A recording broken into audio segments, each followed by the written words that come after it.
O Grande Conflito, capítulo 29. Por que existe o sofrimento? Para muitos espíritos, a origem do pecado e a razão de sua existência são causa de grande perplexidade.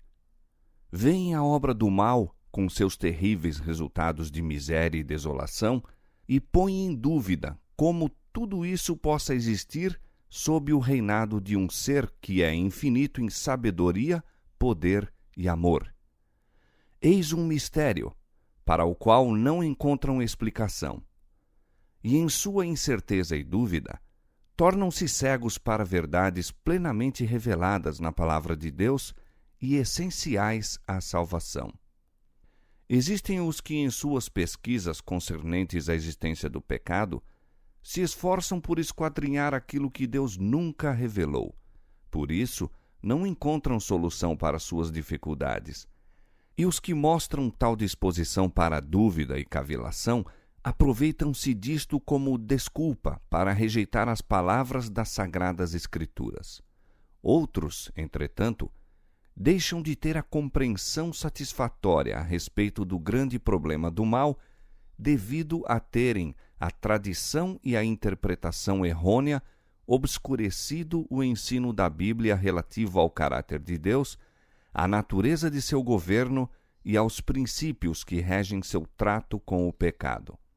É impossível explicar a origem do pecado de maneira a dar a razão de sua existência. Todavia, bastante se pode compreender em relação à origem, bem como à disposição final do pecado, para que se faça amplamente manifesta a justiça e benevolência de Deus em todo o seu trato com o mal. Nada é mais claramente ensinado nas Escrituras do que o fato de não haver sido Deus, de maneira alguma, responsável pela manifestação do pecado, e de não ter havido qualquer retirada arbitrária da graça divina, nem deficiência no governo divino, para que dessem motivo ao irrompimento da rebelião. O pecado é um intruso, por cuja presença nenhuma razão se pode dar. É misterioso, inexplicável. Desculpá-lo corresponde a defendê-lo. Se para ele se pudesse encontrar desculpa, ou mostrar-se causa para a sua existência, deixaria de ser pecado. Nossa única definição de pecado é a que é dada na Palavra de Deus. É quebrantamento da lei. É o efeito de um princípio em conflito com a grande lei do amor, que é o fundamento do governo divino. Antes da manifestação do mal, havia paz e alegria por todo o universo. Tudo estava em perfeita harmonia com a vontade do Criador. O amor a Deus era supremo, imparcial o amor de uns para com outros. Cristo, o Verbo, o unigênito de Deus, era um com o Eterno Pai, um na natureza, no caráter e no propósito, e o único ser em todo o universo que poderia entrar nos conselhos e propósitos de Deus. Por Cristo, o Pai efetuou a criação de todos os seres celestiais.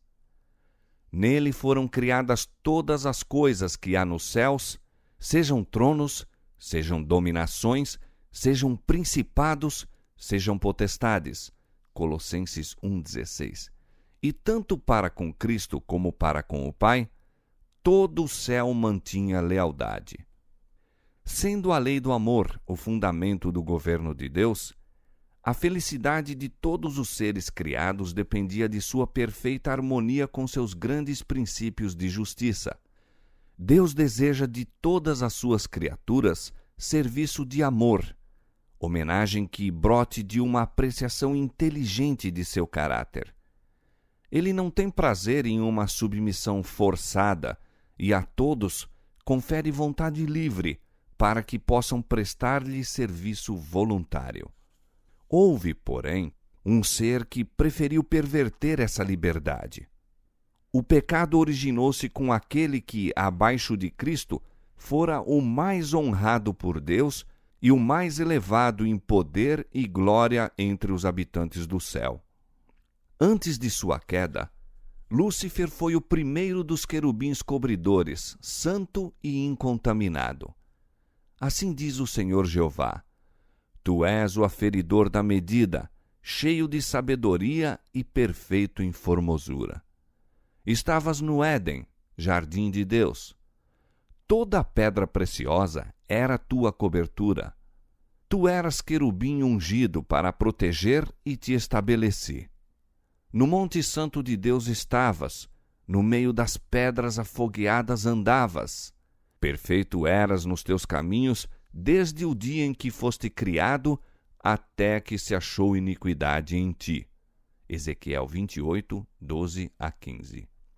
Lúcifer poderia ter permanecido no favor de Deus, ser amado e honrado por toda a hoste angélica, exercendo suas nobres faculdades, a fim de abençoar outros e glorificar o seu Criador.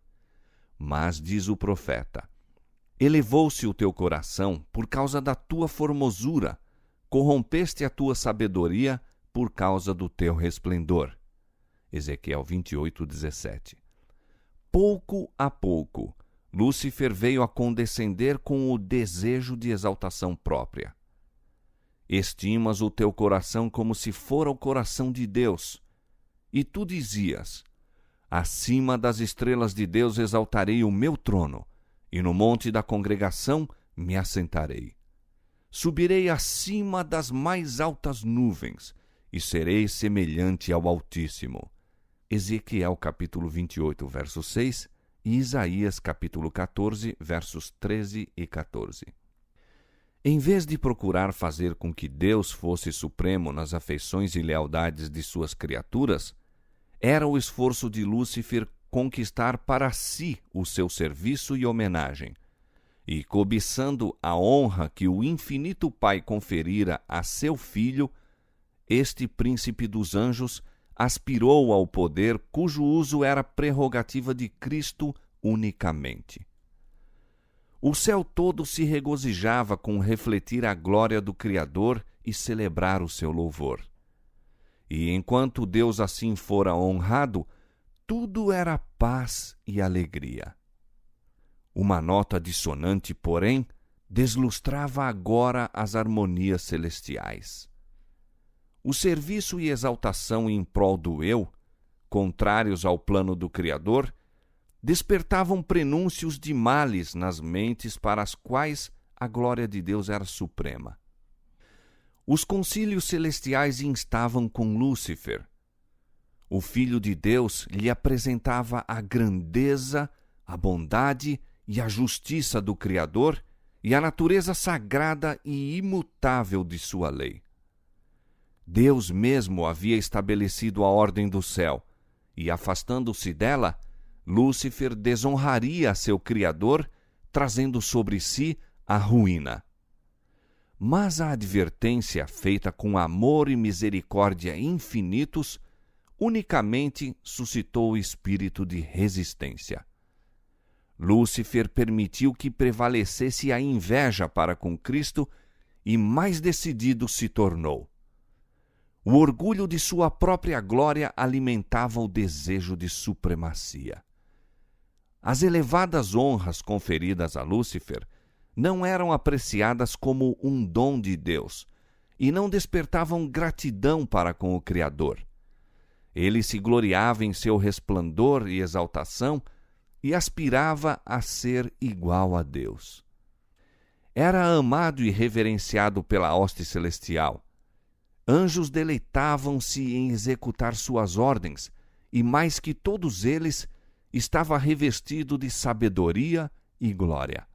Todavia, o Filho de Deus era o reconhecido soberano do céu, igual ao Pai em poder e autoridade.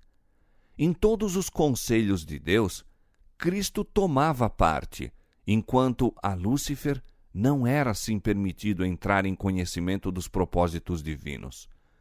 Por que, perguntava o poderoso anjo, deveria Cristo ter a supremacia? Por que é ele desta maneira mais honrado do que Lúcifer?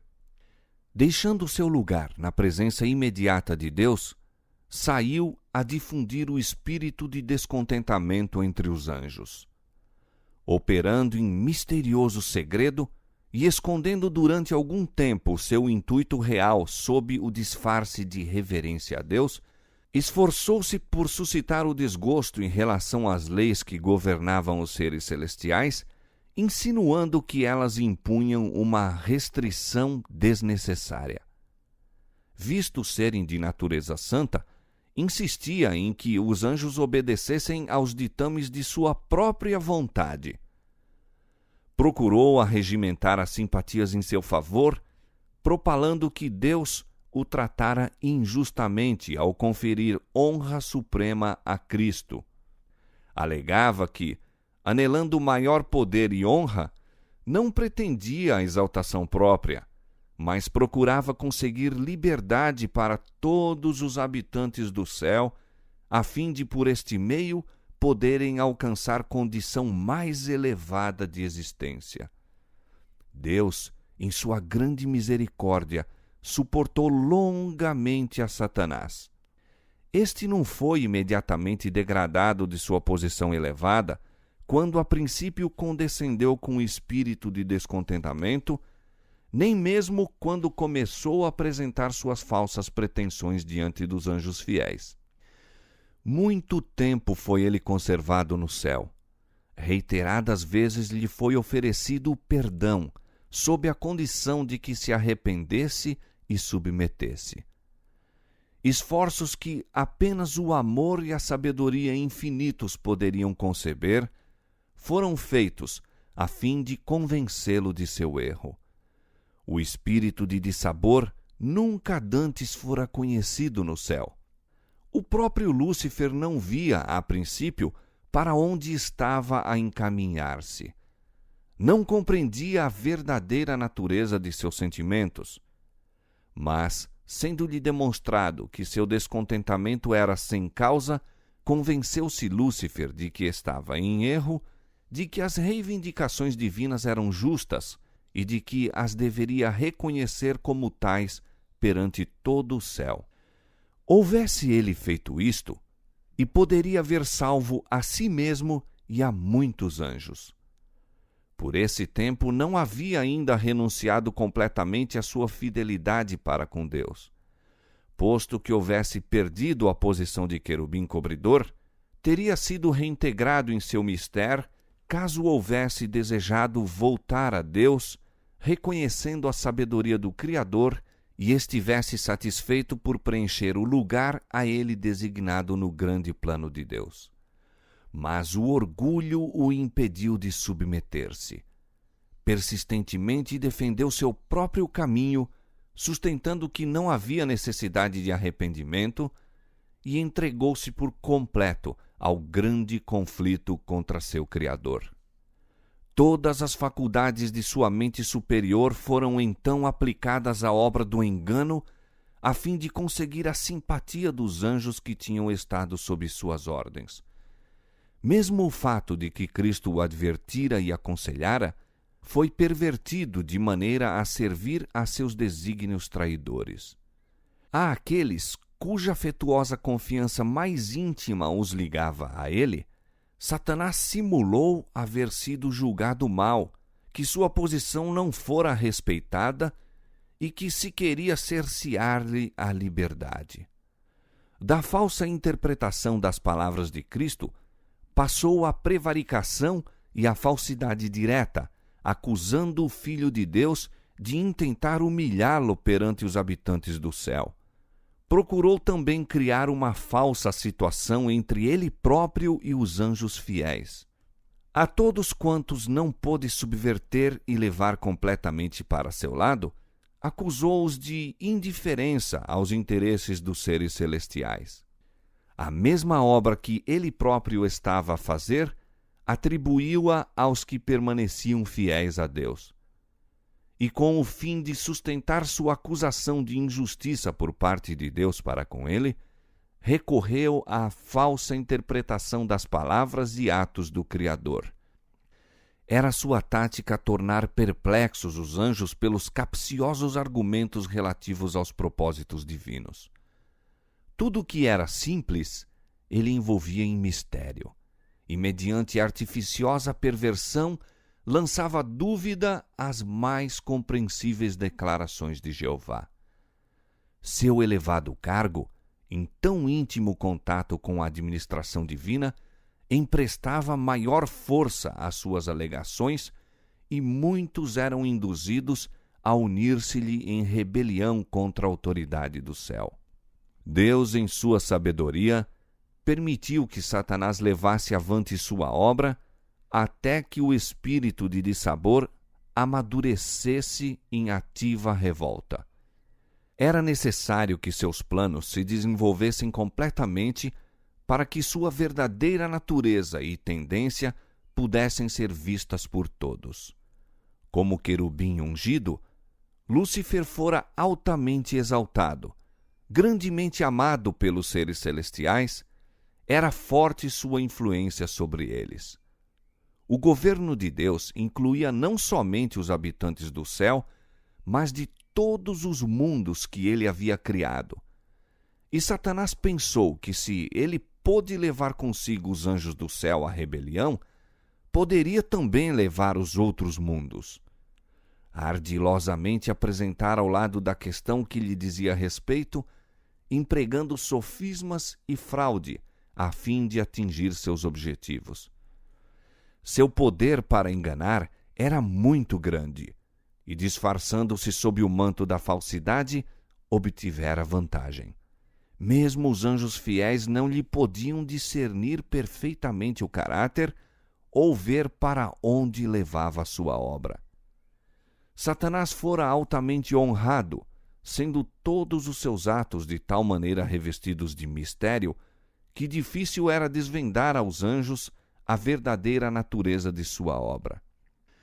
Antes que se desenvolvesse completamente, o pecado não parecia o mal que em realidade era. Até ali, não ocorrera a ele no universo de Deus, e os seres santos não tinham qualquer concepção de sua natureza e malignidade. Não podiam discernir as terríveis consequências que resultariam de se pôr de parte a lei divina. Satanás, a princípio, ocultara a sua obra sob uma profissão capciosa de lealdade a Deus. Alegava estar procurando promover a honra de Deus, a estabilidade de seu governo e o bem de todos os habitantes do céu. Ao mesmo tempo em que incutia o descontentamento no espírito dos anjos a eles subordinados, dava astutamente a impressão de que estava procurando remover o dissabor. Quando insistia em que se fizessem mudanças na ordem e nas leis do governo de Deus, era sob o pretexto de serem elas necessárias a fim de preservar a harmonia no céu. Em seu trato com o pecado, apenas podia Deus empregar a justiça e a verdade. Satanás podia fazer uso daquilo que Deus não usaria, lisonja e engano. Procurara falsificar a palavra de Deus e representara falsamente seu plano de governo perante os anjos, alegando que Deus não era justo ao estabelecer leis e regras aos habitantes do céu. Que, exigindo de suas criaturas submissão e obediência, estava meramente procurando a exaltação de si próprio. Portanto, deveria ser demonstrado perante os habitantes do céu, bem como de todos os mundos, que o governo de Deus é justo e perfeita a sua lei. Satanás fizera parecer que estava procurando promover o bem do universo. O verdadeiro caráter do usurpador e seu objetivo real deveriam ser por todos compreendidos. A discórdia que o seu próprio procedimento determinara no céu imputou a Satanás à lei e ao governo de Deus. Todo o mal declarou ele ser resultante da administração divina.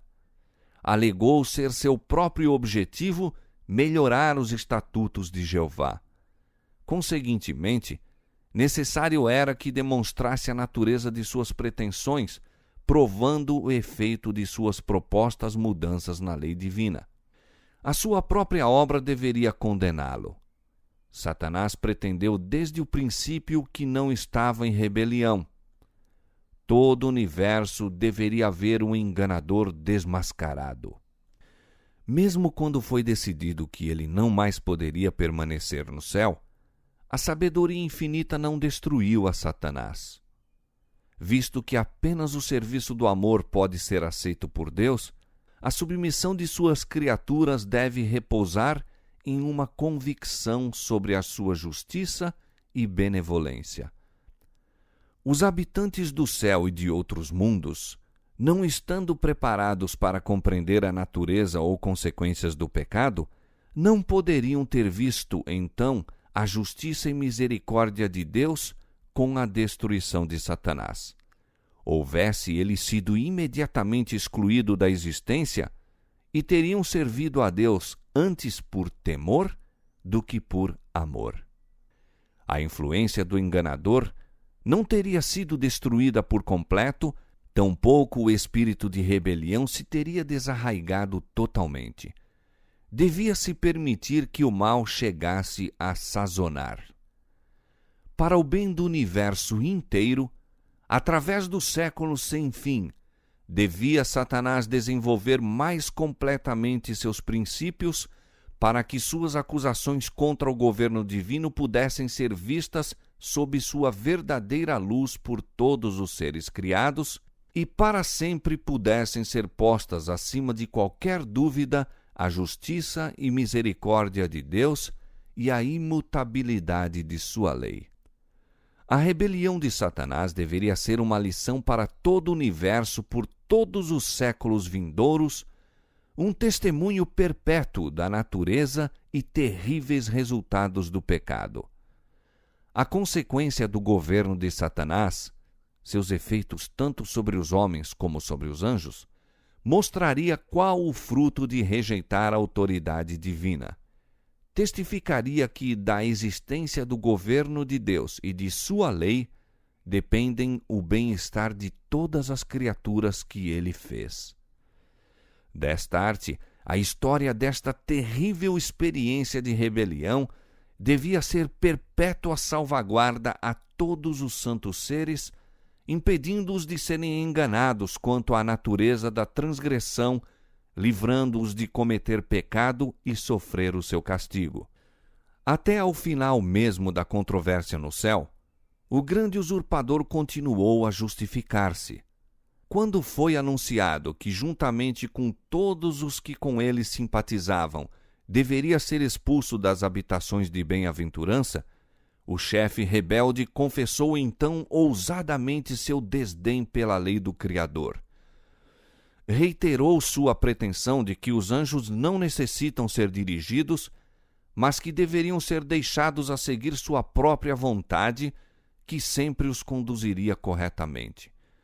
Denunciou os estatutos divinos como restrição à sua liberdade, declarando ser de seu intento conseguir a abolição da lei, que, livres desta restrição, as hostes do céu poderiam entrar em condições de existência mais elevada, mais gloriosa.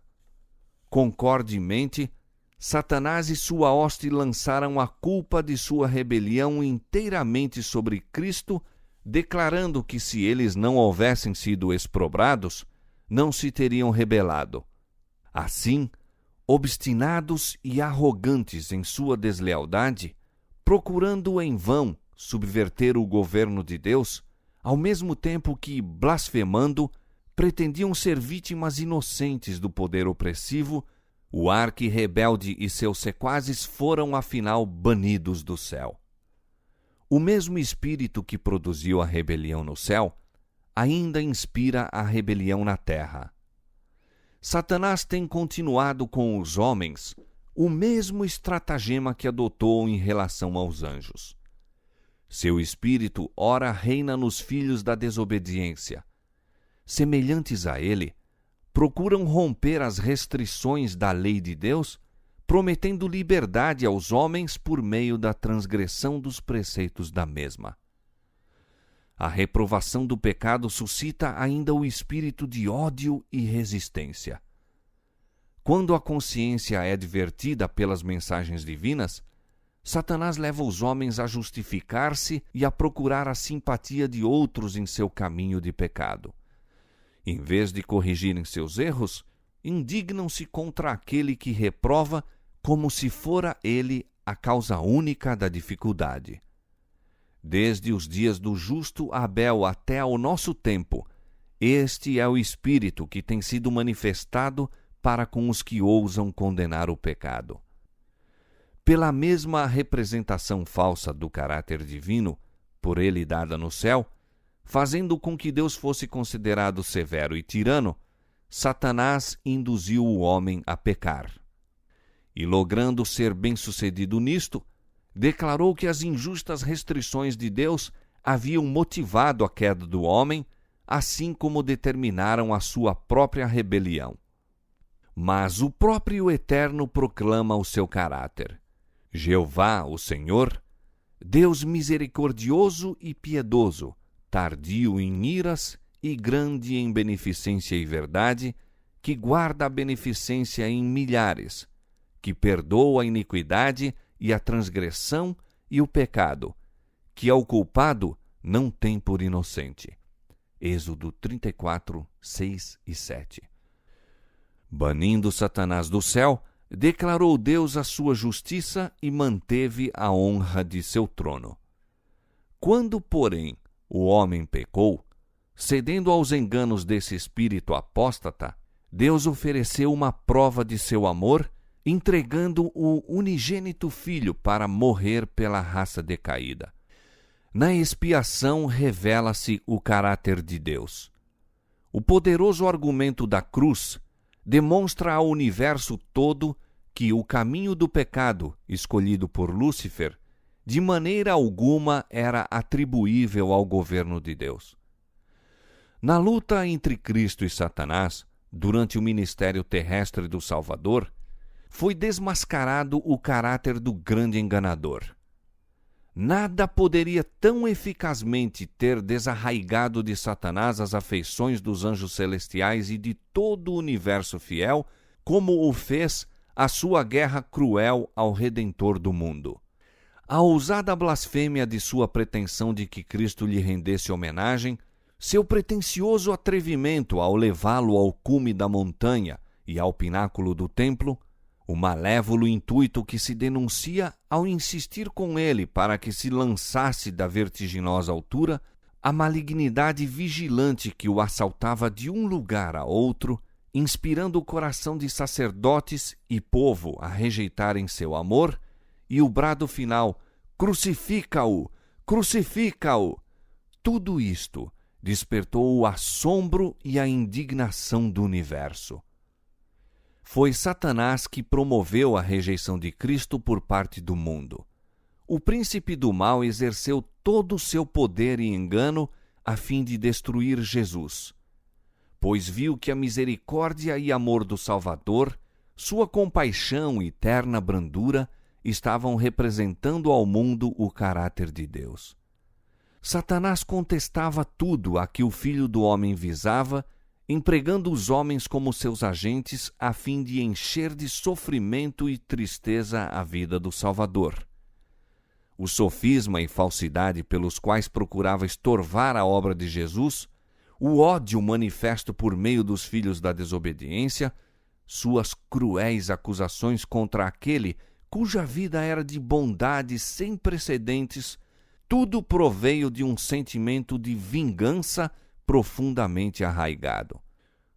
Os fogos da inveja e maldade, ódio e vingança, que se achavam contidos, irromperam no Calvário contra o Filho de Deus, ao mesmo tempo que o céu todo contemplava a cena em silencioso horror.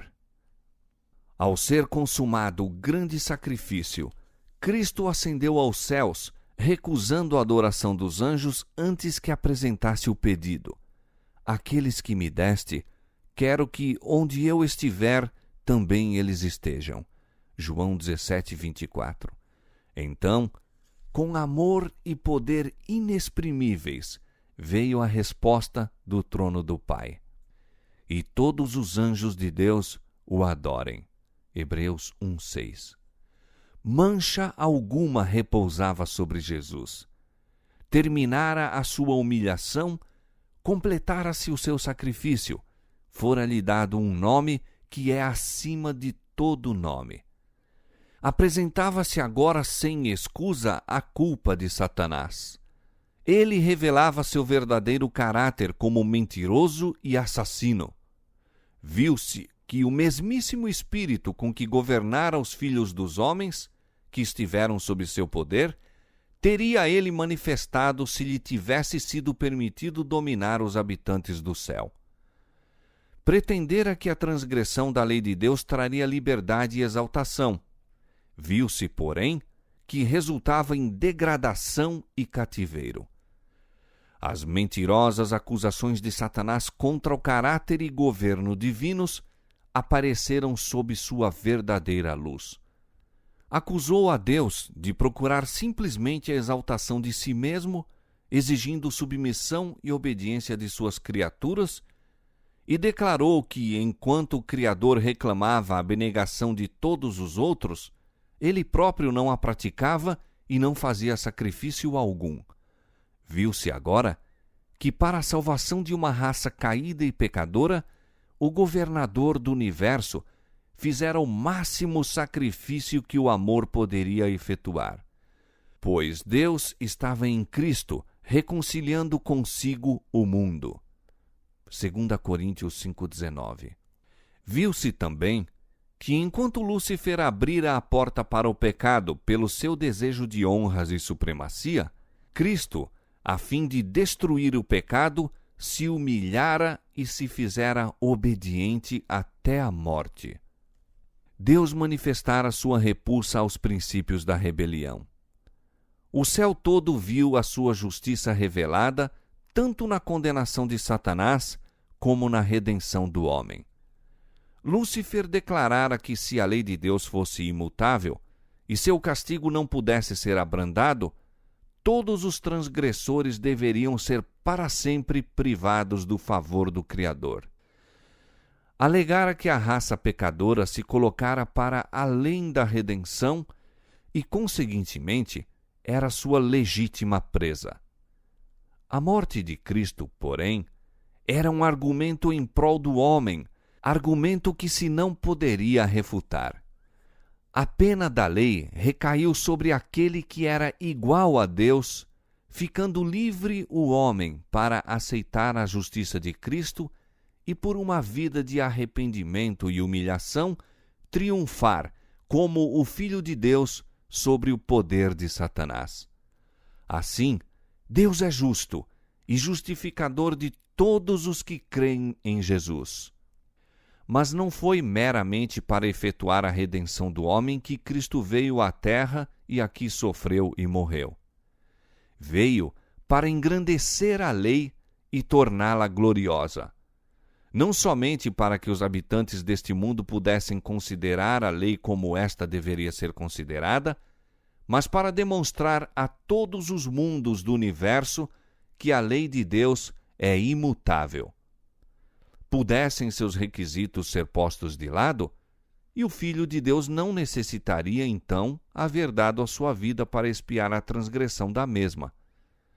A morte de Cristo prova ser ela imutável, e o sacrifício a que o amor infinito induziu o Pai e o Filho, a fim de que os pecadores pudessem ser salvos, demonstra ao universo todo, e nada menos que este plano de expiação teria bastado para fazer, que a justiça e a misericórdia são o fundamento da lei e do governo de Deus. Na execução final do juízo, ver-se-á que nenhuma causa existe para o pecado. Quando o juiz de toda a terra perguntar a Satanás: "Por que te rebelaste contra mim e me roubaste os súditos de meu reino?", o originador do mal não poderá apresentar resposta alguma. Toda a boca se fechará e todas as hostes rebeldes estarão mudas. A cruz do Calvário, ao mesmo tempo em que declara ser imutável a lei, proclama ao universo que o salário do pecado é a morte.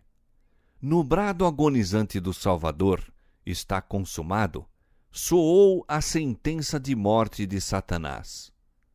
Decidiu-se então o grande conflito que durante tanto tempo estivera em andamento e confirmou-se a extirpação do mal. O Filho de Deus transpôs os umbrais do túmulo a fim de que pela morte aniquilasse o que tinha o império da morte, isto é, o diabo. Hebreus 2,14. O desejo de exaltação própria por parte de Lúcifer levara-o a dizer: acima das estrelas de Deus exaltarei o meu trono, serei semelhante ao Altíssimo. Declara Deus: e te tornei em cinza sobre a terra, e nunca mais serás para sempre. Isaías capítulo 14, versos 13 e 14, Ezequiel capítulo 28, versos 18 e 19. Quando vier aquele dia, ardendo como forno, todos os soberbos e todos os que cometem impiedade serão como palha. E o dia que está para vir os abrasará, diz o Senhor dos Exércitos, de sorte que lhes não deixará nem raiz nem ramo. Malaquias 4, 1. O universo todo será testemunha da natureza e resultados do pecado. E seu completo extermínio, que no princípio teria acarretado o temor dos anjos, desonrando a Deus, reivindicará agora o seu amor e estabelecerá a sua honra perante a totalidade dos seres que se deleitam em fazer a sua vontade e em cujo coração está a lei divina. Jamais o mal se manifestará de novo, diz a palavra de Deus. Não se levantará por duas vezes a angústia. Naum capítulo 1, verso 9. A lei de Deus, que Satanás increpara de jugo de servidão, será honrada como a lei da liberdade. Uma criação experimentada e provada nunca mais se desviará da fidelidade para com aquele cujo caráter foi perante eles amplamente manifesto como expressão de amor insondável e infinita sabedoria.